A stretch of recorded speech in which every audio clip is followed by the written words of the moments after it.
ॐ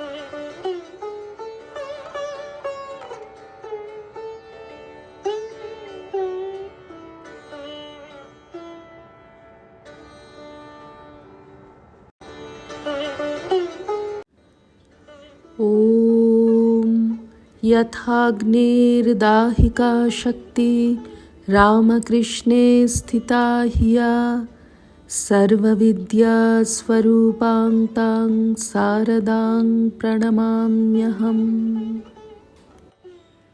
শ্রী শ্রী মায়ের কথা, জনৈক ভক্ত।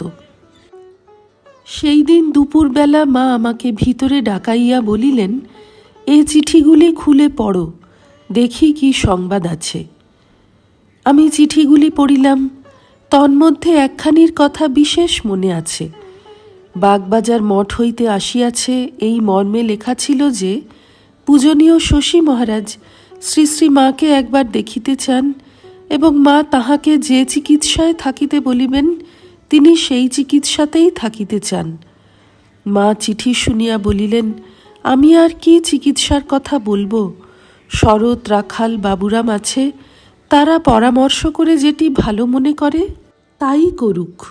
আমি সেখানে গেলে তো রোগীকে সরাতে হবে, সেটা ভালো হবে? এমন রোগীকে কি সরাতে আছে?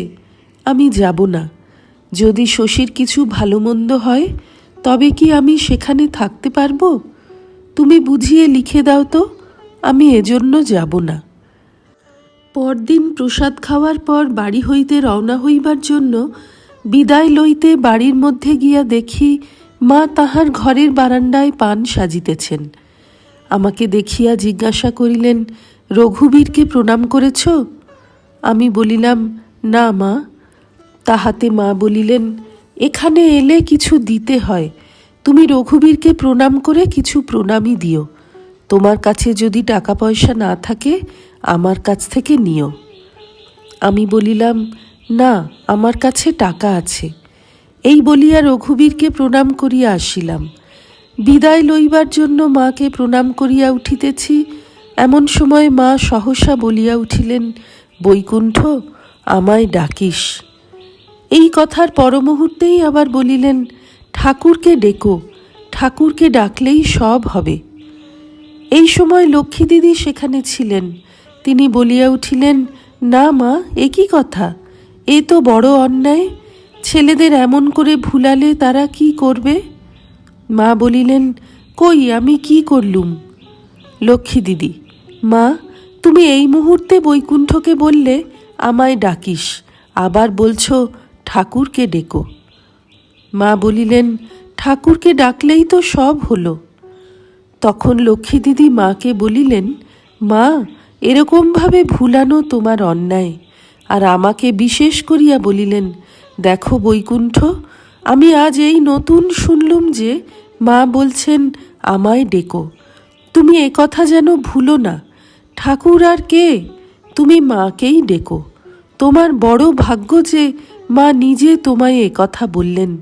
তুমি মাকেই ডেকো। আমাকে এইরূপ বলিয়া মাকে বলিলেন, কেমন মা হয়েছে এখন? লক্ষ্মী দিদির এই কথায় মা মৌন রহিয়া সম্মতির লক্ষণ জানাইয়াছিলেন। আসিবার সময় মা আবার আমাকে বলিলেন, তুমি এখান থেকে একেবারে ঘরে যেও। এখন মঠে বা এখানে ওখানে কোথাও গিয়ে কাজ নেই। ঘরে গিয়ে বাপ মায়ের সেবা করো। এখন বাবার সেবা করা উচিত। এই কথা বলিয়া আমার হাতে 4 খিলি পান দিয়া আমাকে আসিতে বলিলেন। আমিও মার আজ্ঞা শিরোধার্য করিয়া আমার পূর্ব সংকল্প পরিত্যাগপূর্বক কোয়ালপাড়া মঠ হইয়া বাড়ি আসিলাম। যাইবার সময় বাবার শরীর ভালো দেখিয়া গিয়াছিলাম। বাড়ি ফিরিয়া দেখি বাবার বড়ই শক্ত ব্যারাম হইয়াছে।